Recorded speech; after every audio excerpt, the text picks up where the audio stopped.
Welcome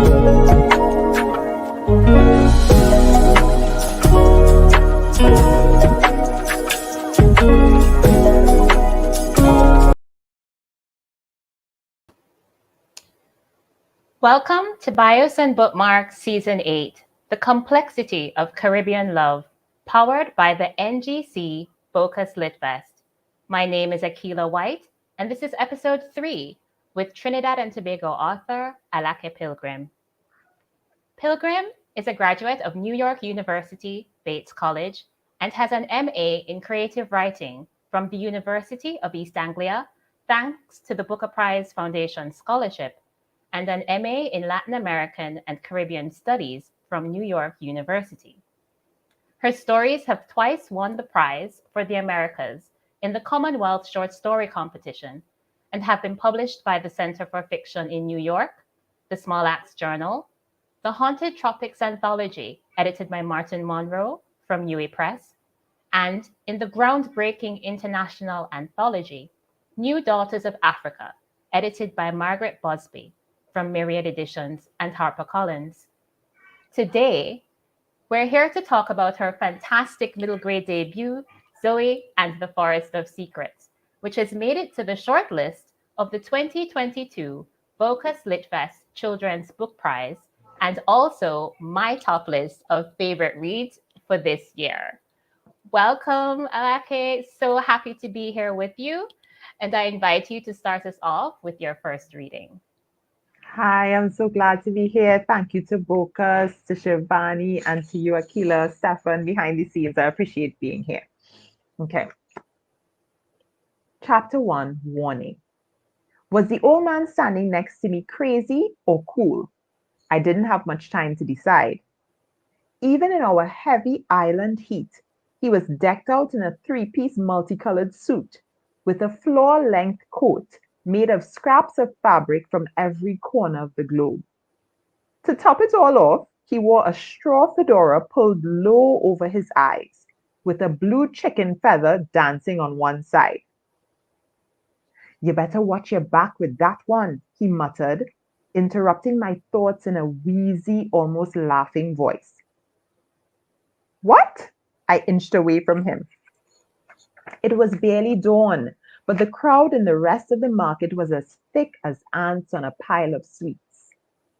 People had come from the surrounding villages to buy and sell their goods.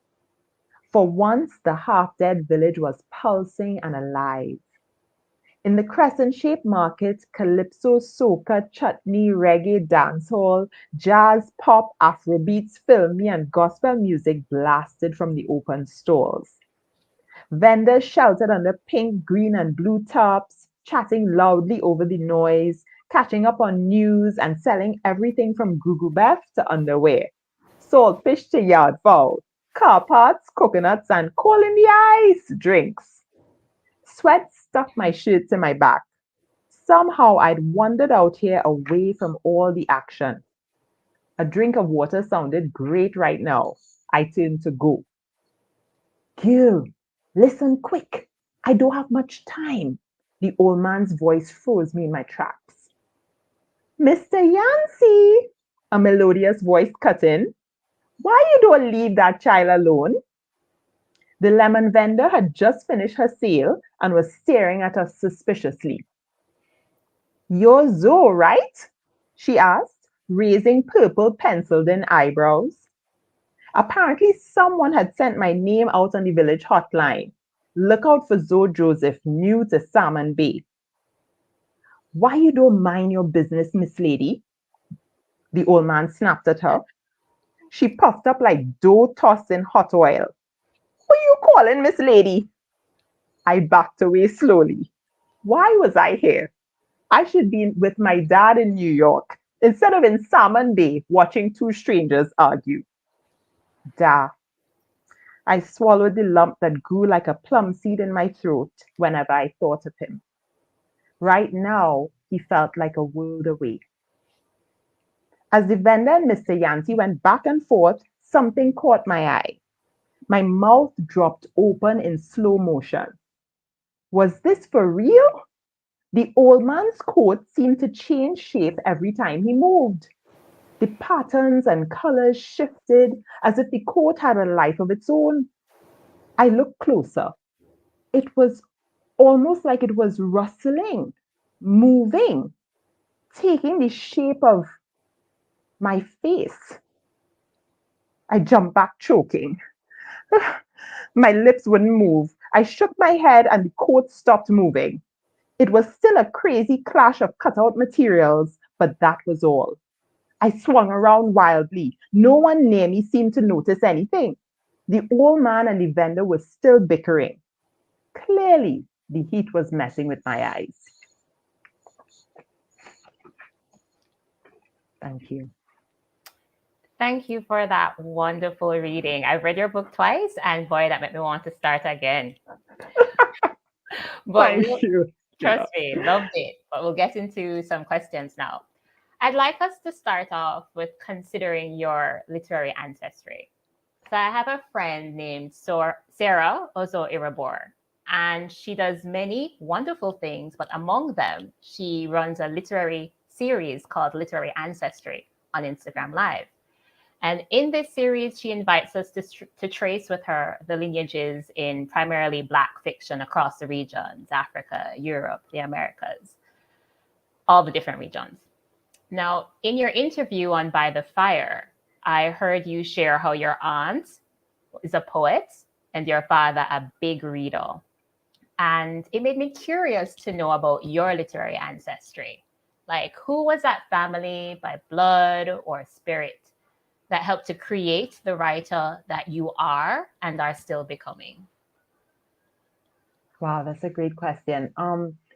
Yeah, my aunt is the first person I knew who said she was a poet. Like, the first poet I could actually touch, right?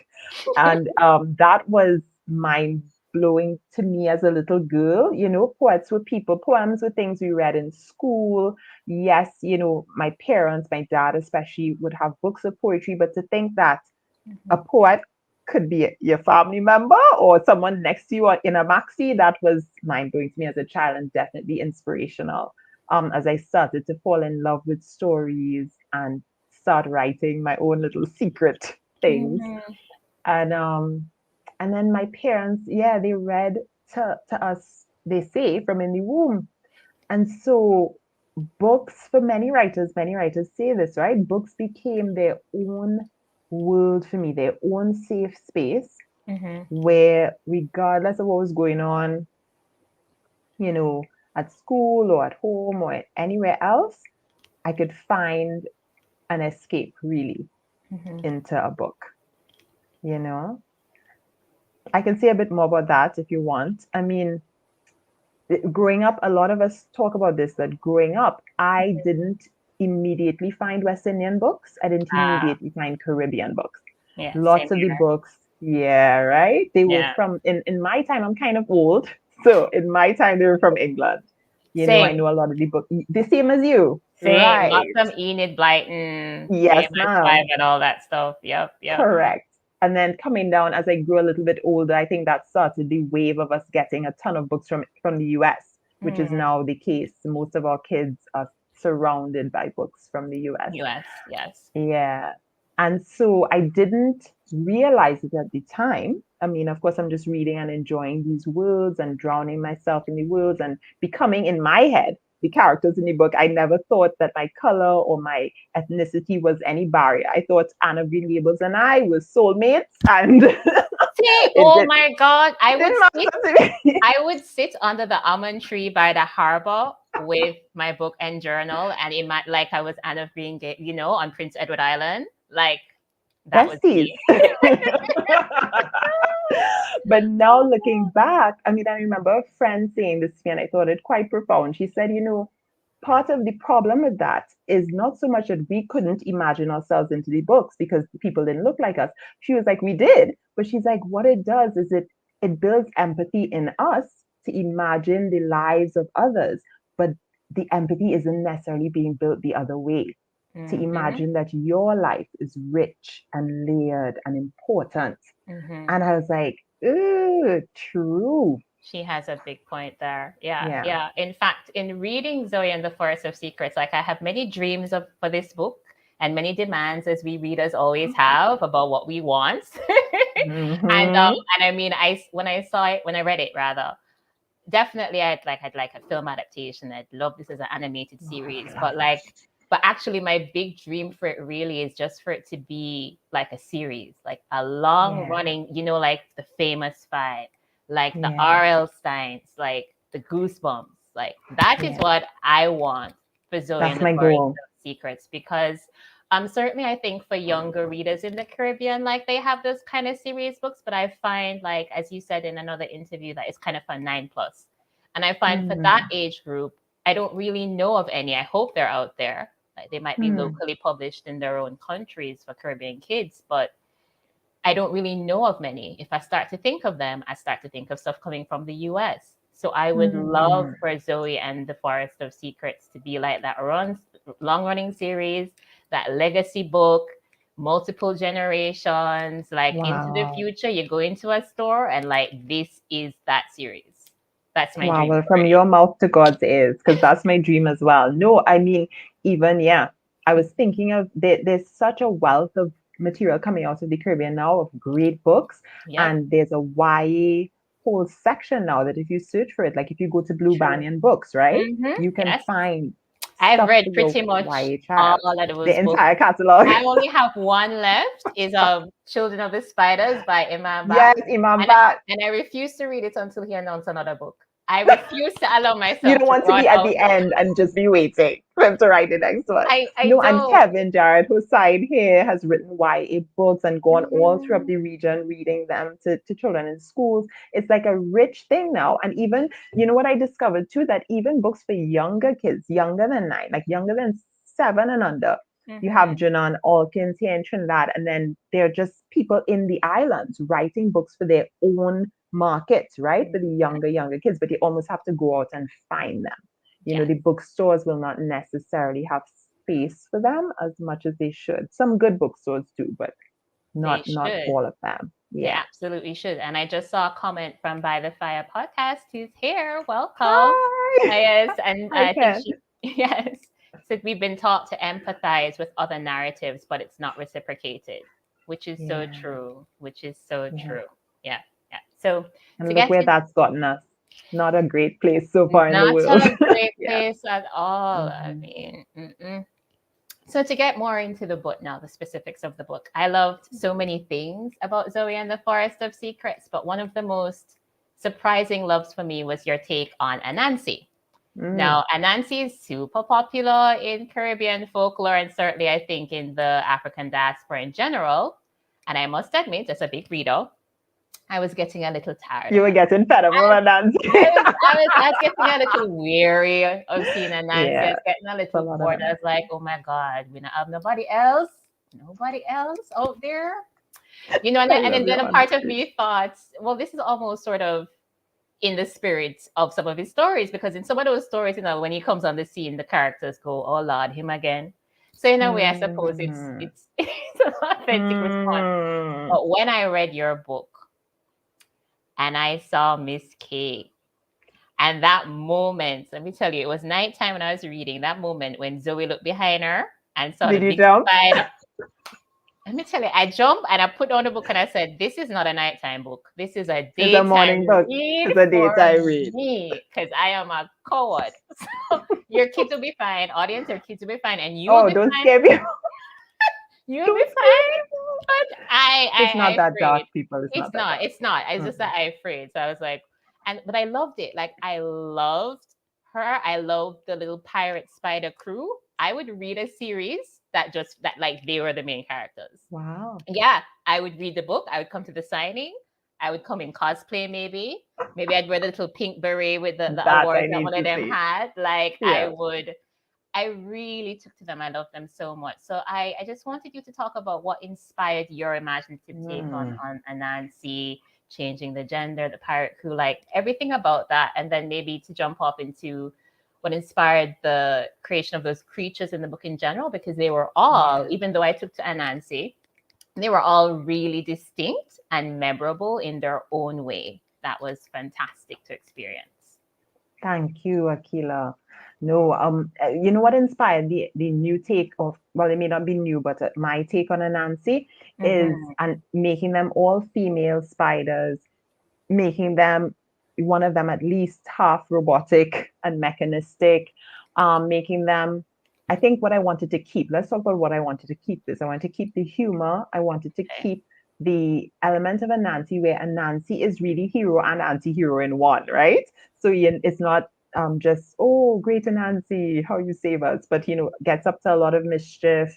Mm-hmm. Sometimes we're not sure if we agree with his moral choices in that sense, and that's a whole interesting thought process in itself. So I Mm-hmm. wanted to keep those elements, but I did also, having read of a lot of Anansi in my time, I did want to see uh, how could we just extend the Anansi narratives in other ways? And this idea of them all being female came naturally when I realized that this character, who Mm-hmm. seems like a housekeeper in the world of Zoe, who Mm-hmm. seems like that initially, who seems like a village woman, that certain people might look over. She's actually this super powerful being, and when I realized that she's an Anansi, then that idea of them all being female kind of flowed from there. And then the pirate aspect of Anansi, I know this may not be politically correct or anything, but for people who watch Pirates of the Caribbean back in the day, We all I watch know, Pirates of the yeah, Caribbean. okay. So I mean, the other characters, okay, but the character that really caught my interest was that Calypso character. I think that actress, Oh, I'm blanking on her name now, that British actress, did such British oh, Jamaican she is. I know who you Yeah, mean she did though. such. Someone in the chat might remember her name, the great British Jamaican actress who interpreted Calypso in that film, in that series. And Mm-hmm. she just inspired me to think of, again, what's the narrative we have about pirates? When you go into Caribbean history, pirates were not only white, they were not only male. Pirates and buccaneers were really a quite diverse and interesting bunch. And some of Oh. the most notorious pirates actually were women. But we don't have those stories readily available to kids. And so all Mm-hmm. of that bled into me wanting to shift the Anansis a little bit and make them Well, a bit different. you're teaching me right now because I did not. I think I too had that image of the pirates just being like white, smelly, hairy No gents running up friend, and no down and. friend. They may have been smelly, but they were not white. Wow. Yeah. I love this. And just to remind the audience as we continue the discussion that we welcome your questions and comments. So just put them in and we'll get to them as soon as we can. So continuing with the idea, then shifting into the other creatures. Um, Mm. there, I've been reading other books actually. I'm currently reading No Gods, No Monsters by Cadwell Turnbull. I'm Ooh. rereading that one, and I'm reading Brienne McIver's Where There Are Monsters. So I've been taking in Mm. Caribbean writers and their takes on the monstrous. And what Yeah. I noticed about your book in particular was how careful you were with the treatment of the creatures in the story. I Mhm. think perhaps in a lot of children's fiction, but actually in entertainment in general, monsters are just sort of easily defined obstacles that you need to conquer. They're kind of one dimensional Mhm. and they're evil. And Mm. I think, especially speaking for myself as a Black reader, I've come to be pretty observant about those stories and how quite often there's a literal and then there's a more symbolic reading and meaning to those monsters and the monstrous. And Mm. often I am the monster or the monstrous element in those Mm. stories. So I find that I get kind of sensitive about that.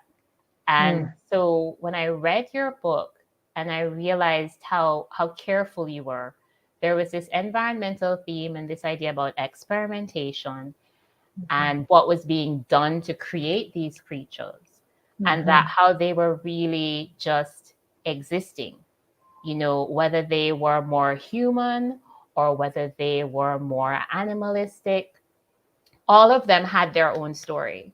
Like even Mm. to the huge centipede and their babies. You never made them just an easy thing to conquer. And even if they had to be fought to survive, there was always this sympathetic element there where you just do, you're in the forest and there are dangers there, and You're sometimes in their territory. you're in their territory, Yeah. and you have to respect that, Mm. and so I'd love you to share with us, like, what Yeah. inspired you to take that tactic, because it seemed very deliberate. Yeah, well, there are at least two or three threads to that really quickly. One is that Jean Reese switch, right? Mm, That Bronte Jean Reese switch. It's a part of Caribbean literature. It's a part of our canon that mm-hmm, I'm proud of. That um, here we had a character Bertha presented as exactly that, right? A monster, monstrous, terrifying, terrible, solely. And Jean Reese went and gave her whole story, or a larger part of her story, for us to see her in mm-hmm, more dimensions. And that's a part that's been done again and again in Caribbean literature. So there's that thread. Then there's the thread of some interesting conversations I remember having with Shakira Bourne. She has a book that I'll mention later as well, too, Josephine Against the Sea. And we were talking once, and she was saying that she was having a chat. I won't give away too much, but she's having a chat with someone, and she was actually pushing back against the use of the term monster to use creature mm, instead, creature, because she was trying to get at that reality that even the antagonist in her piece, kind of like what Ryan Coogler has done with Black Panther, right? The antagonists in that series, they mm-hmm, are sometimes so compelling that we as an audience really have to ask ourselves the questions that they are asking. It's not mm-hmm, an They don't have easy answers for us. And Shaki was saying that she was pushing against the use of monster and pushing for creature instead to have that kind of complexity. And then the third element is what you mentioned, which is nature and the environment, right? It's a big thread and theme in the book that I didn't expect. Like, it just came. mm-hmm. And Ah, um it to me, I don't know, I just want to move environmental discussions from a kind of from a field where they kind of stay in this realm of the environment, climate change, and really think about it as the place where we all live. The earth and nature is where we all live. We all live in various parts of nature, mm-hmm, and we've all interacted with and changed and been changed by it. And you don't have to only live in the country. People living in the country have a special and a different relationship with nature from people living in cities. But mm-hmm, this is the place where we all live. And so that idea of these creatures having their own stakes and their own claim to this space where they too live, and mm-hmm, then encountering the children, and that conflict sometimes in what you may want and their well-being may not always go hand in hand. mm-hmm. And then what does that mean for us? I feel like that's very relevant to all of us if we stop and think about it that way, Okay. instead of as the environment. Yeah, Yeah. yeah, yeah, Yeah. yeah. That Mm-hmm. kind of anticipates my next question. So before Mm. we get to it, I'm going to invite you to do your second reading. Okay, the second reading is actually going to be about these spiders. So that Oh, works. okay. All right, so let's go. My heart jumped in my chest. As if talking spiders weren't enough, this one was different from the others. It had a mechanical leg made of silver metal, complete with gears and joints, with pinchers on the end of it like a crab. I jumped, blinked, stared again and again. The leg was still there. The spider moved up my side to my shoulder, whirring and creaking all the way. I could see now that one of its eyes was red and shining like an electric light.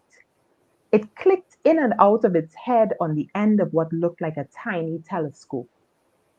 The spider's other eyes were scarred, sightless, two of them covered by an eye patch. What madness was this? I wriggled and tried to scream, but my mouth and body were wrapped in webs like an unfinished Egyptian mummy. Calm down, Gaily, the spider ordered, in no way calming me down. You never seen a robotic arm? Or is it my pretty eye got you shaking in your boots? The others laughed. I had to be dreaming. This spider sounded like an old pirate woman who had sailed the wild and restless sea. I blinked hard, trying to wake myself up, but it was still there. We got to get going, Captain Peg, one of the spider crew murmured respectfully. It was wearing a pink beret covered in medals. There was a chorus of mm-hms and yeses all around. Stay busy and mind your manners, you scurvy landlubbers, the spider with the metal leg growled. Who talked like that? And where were they taking me next? I squirmed hard, trying to get out. The other spiders mumbled and complained, but they hurried to obey, checking the webs that held me tight. Captain Peg nestled in the twists of my hair, scanning the forest and sky as if on the lookout for something or someone. I jumped when she whispered in my ear, "The boss say to follow the river and don't trust people you don't know. This is the last message she could send you, you hear?" Hmm? I stared at her wildly. She rolled her one good eye. "Child," she sighed softly, "stick break in your ears?" The fur on her legs tickled my face. I tried not to move or breathe. "Say nothing about this," she went on, "as you love your life. Remember, those who can't hear will feel." She stared me down with her laser beam eye. I nodded. Then she reached her metal pincher toward my face and yanked the webbing from my mouth. In that second, the spider sliced the webs covering my body, cutting me loose. I was free.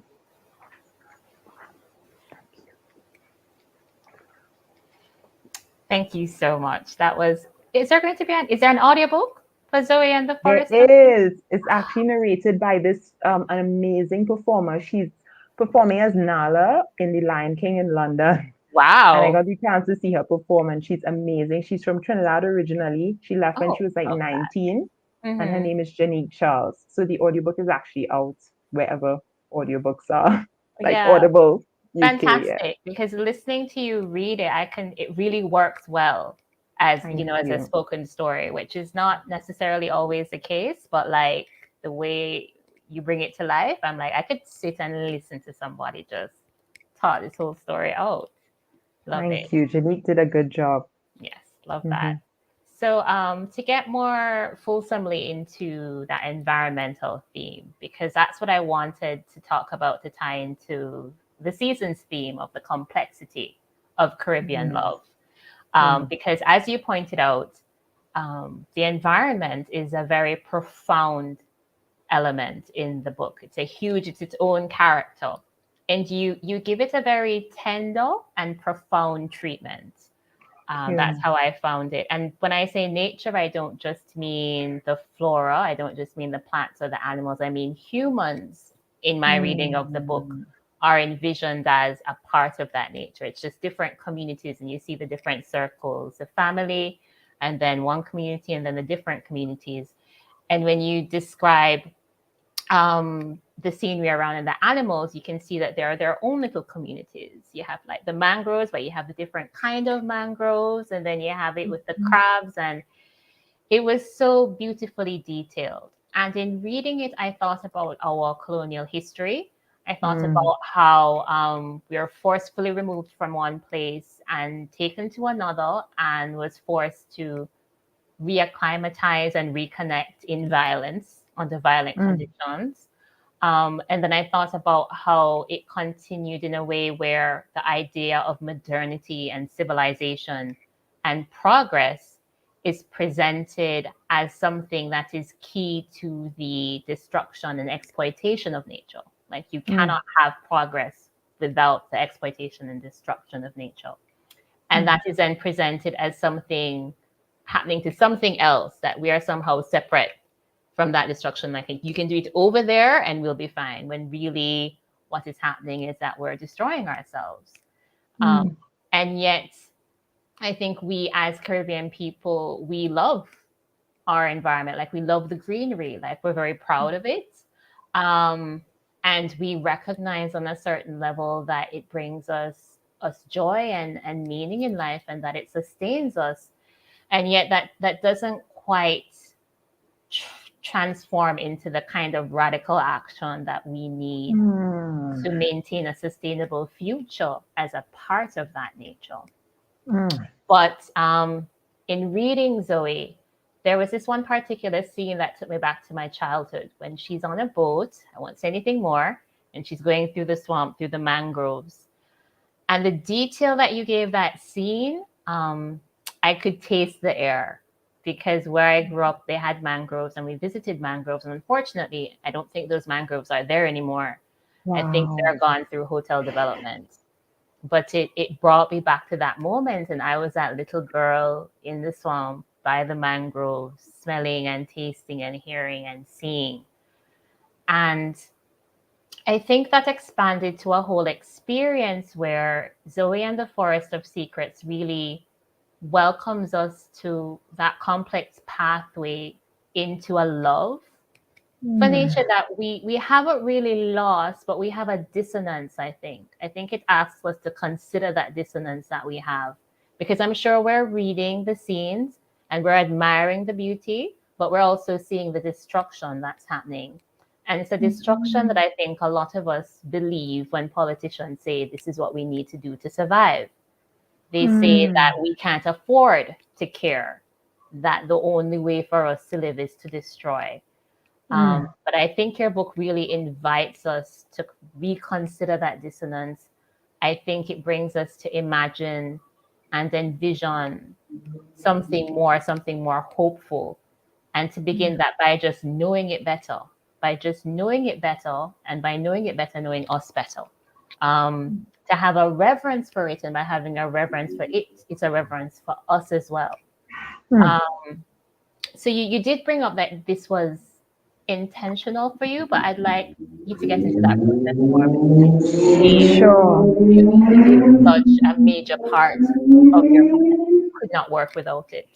No, it can't. And there's some different layers here that you've touched on that is so interesting to me. And one is uh so growing up, I was really blessed and thankful that my dad, and now as I'm older, I'm tracing it even back to his childhood.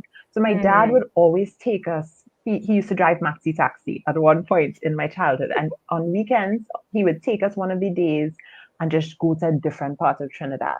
mhm, Central Trinidad, South Trinidad, deep South, and we would spend the day with him there and get to know. He always would say, "Get to know where you live, get to know the place." And by that I also understood get to know the people, the different people in the place.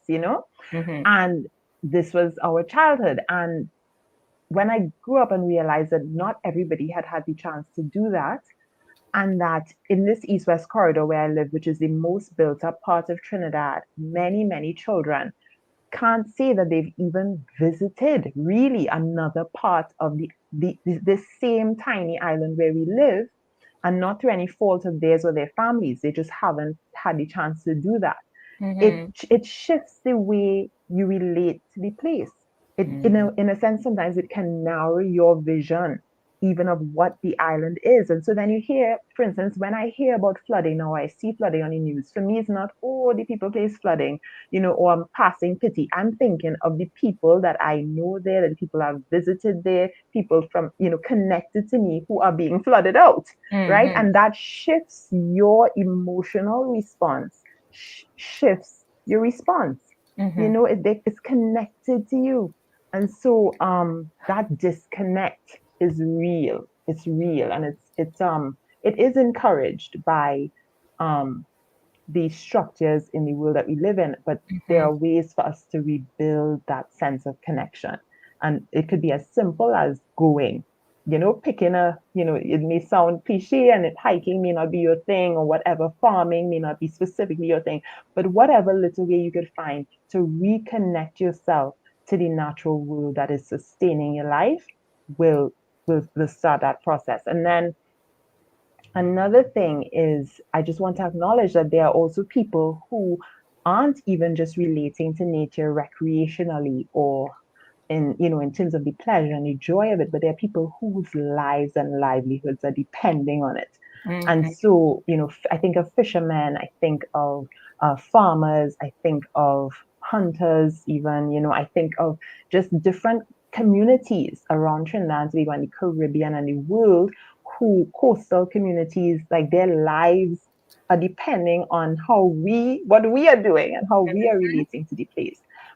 So sometimes maybe visiting or again trying to connect. You don't have to, you might feel out of place, but that's okay. It's okay sometimes to feel out of place somewhere. It's okay to go sit around people that aren't necessarily from your same community and listen and watch and observe, visit with, and see what their life is like, and ask them what's going on. You might find an old man or old woman willing to talk to you and tell you Mm-hmm. how it used to be, like what you said about the mangrove that used to be so close to you and now it's gone.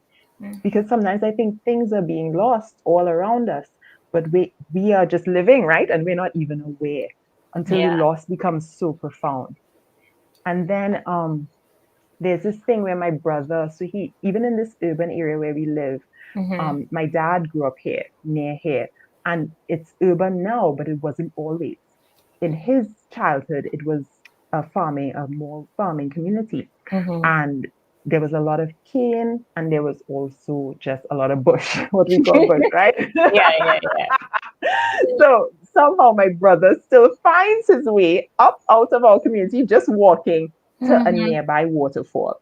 Love And that. it's a place that people go and they chill and they relax. But then he would come back with these bags of garbage. I'm talking not a bag, Mm-hmm. I'm talking 5, 6, 10 jumbo garbage bags. So then that got me really thinking, because it's one thing to just dismiss it and say, oh God, people are so nasty. But why? What is happening? Mm-hmm. Why are people really doing this? What's happening? And all I could come up with is, it isn't feeling like home to them. There are ways that colonialism and the history of this place and the present of this place, the present inequalities, Mm-hmm. not making all of us feel like this is really ours. We could say it's ours. That's a narrative, like a slogan. Is we Exactly. own, but is it really? Do I really feel at home here? Mm-hmm. Because in my house, I wouldn't throw down garbage right here, because I'll come back and meet it. Exactly. And it's mine, right? If it is mine, if I do even have a house.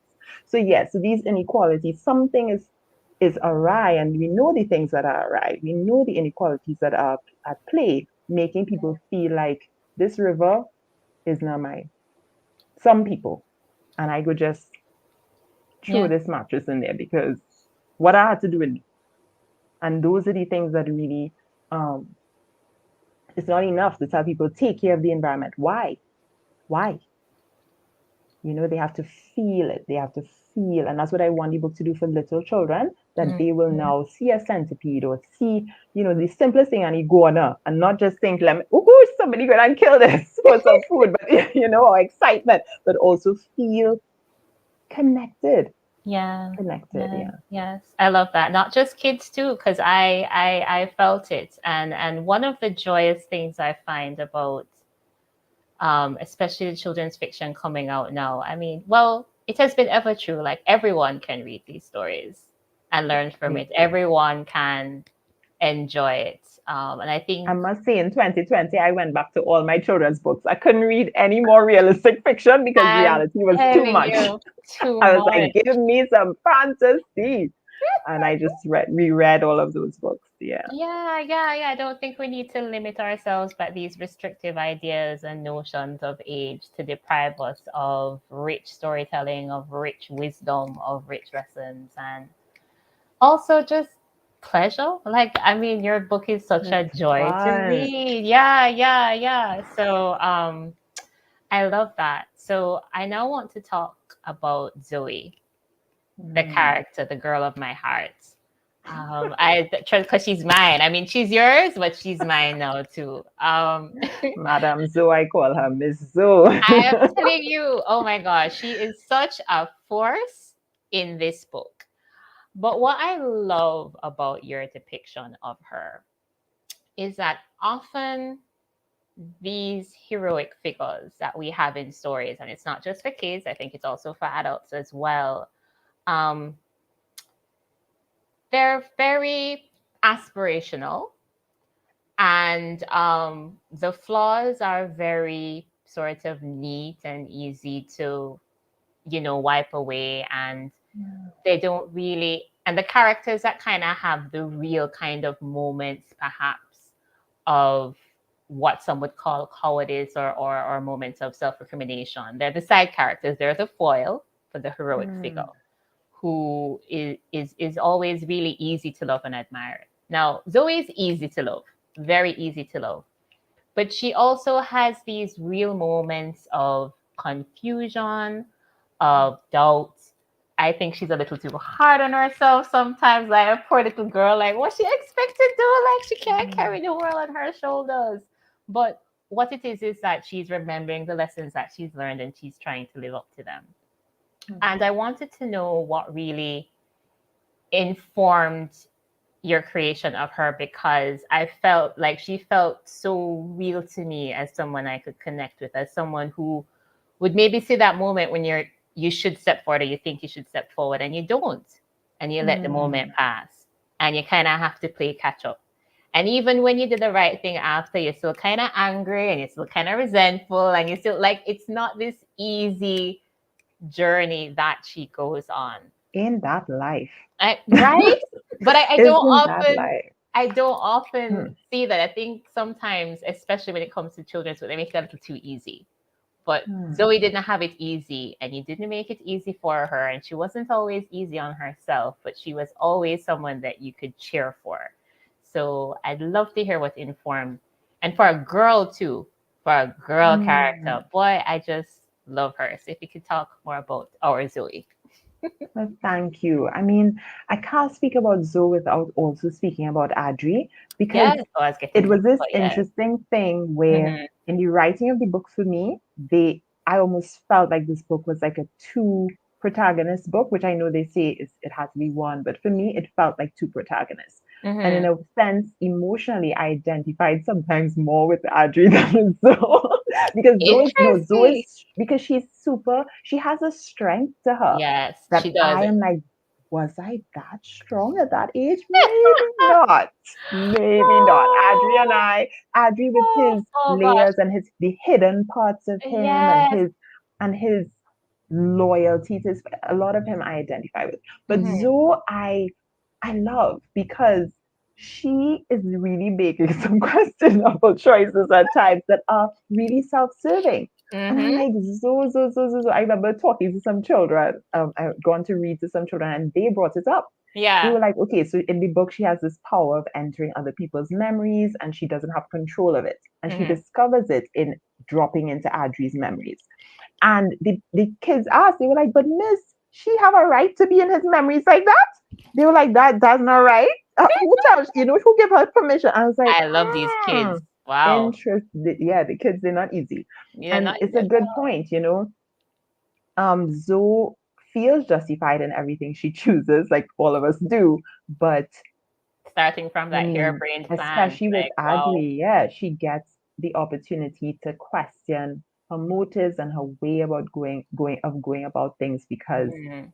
someone else is there who ends Mhm. up being affected by the choices that you What make. she makes. Yes. Um, but yeah, it's even in terms of that question of vulnerability, because that's been a discussion, right? Especially among Black women who've been defined as strong.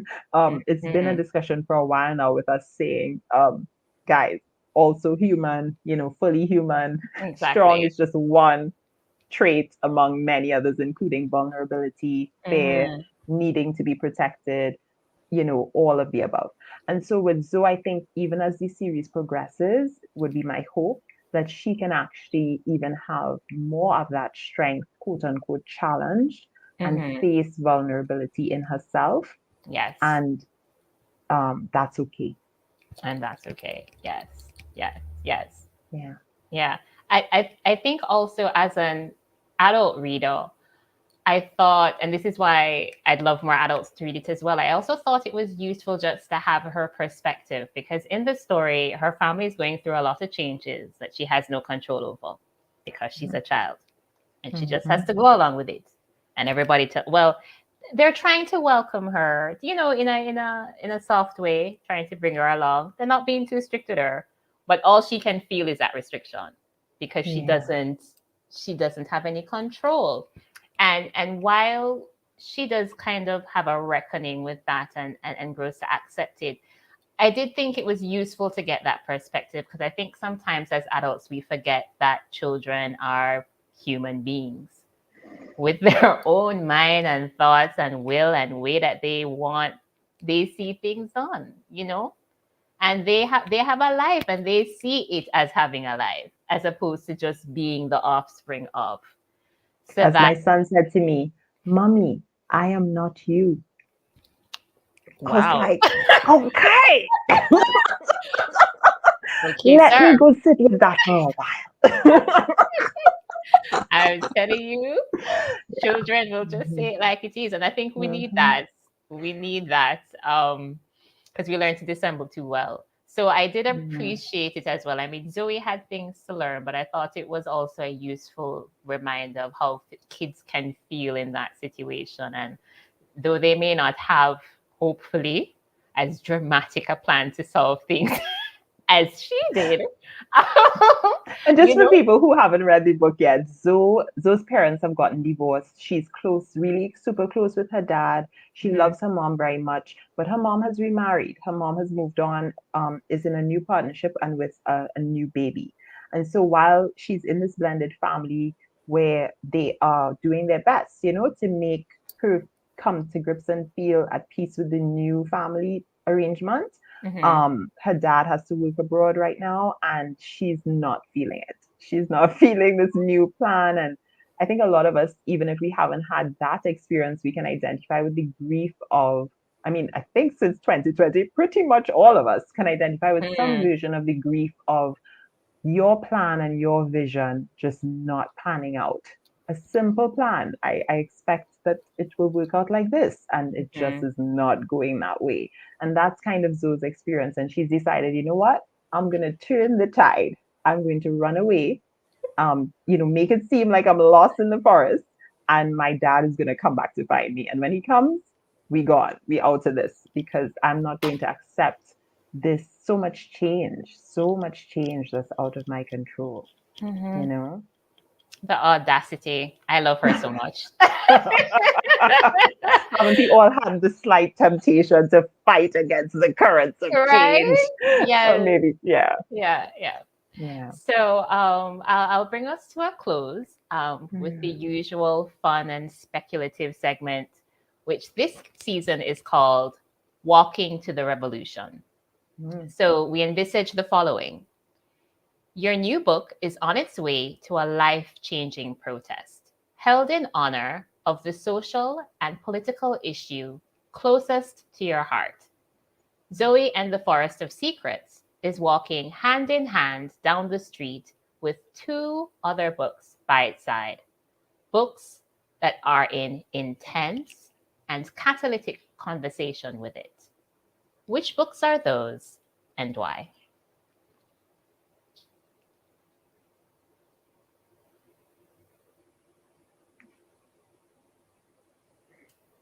Okay, so for me, I went with Lion, Witch, and the Wardrobe because even though Lewis, as we discussed at the top of this segment, this interview, is this British white man, went, taught at Oxford, went to Oxford, so much privilege, and I do Mhm. take issue with some of his representations of like his Orientalist representations of Eastern cultures and all of that.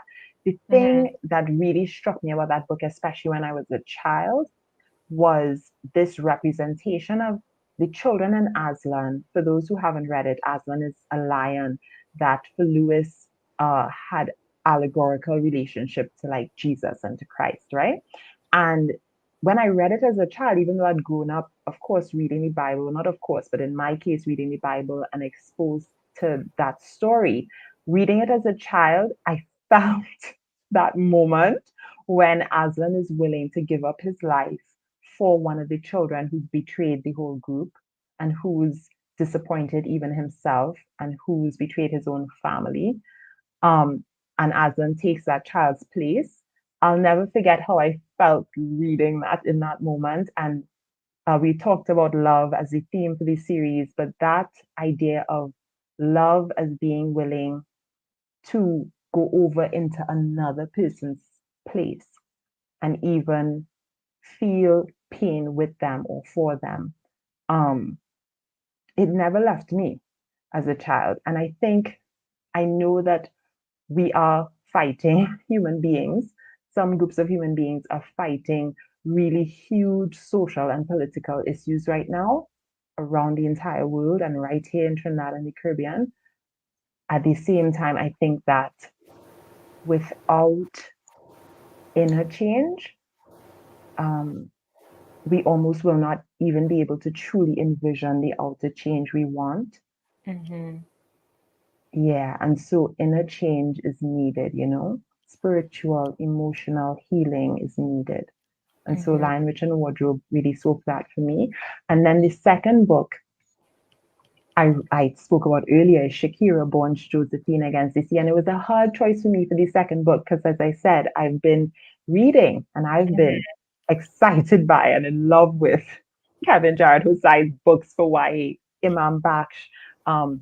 We have people from other islands like Caroline Mitchell and Diana Macaulay and people from here like Lisa Allen Agostini. I can't name drop everybody, but like if you read I've read Caroline's books and I just wish I'm Joanne so happy for Hillhouse kids. was like a day one in the children's space. So I mean, if you go to the Blue Banyan list, if you go to the Bocas long list for the children's prize, if you go to read Caribbean hashtags, you'll be able to find this, right? So it was hard to narrow it down. But why I chose Shakira is I'm thinking about the power of no longer, and I think Black women can represent this when we're doing this. When we, to me, when I say Black woman, it's Black woman as representative of this thing that we need to do, whether your background is as a Black woman or not, and that is claiming space, not waiting for someone to make a space for me, not continually just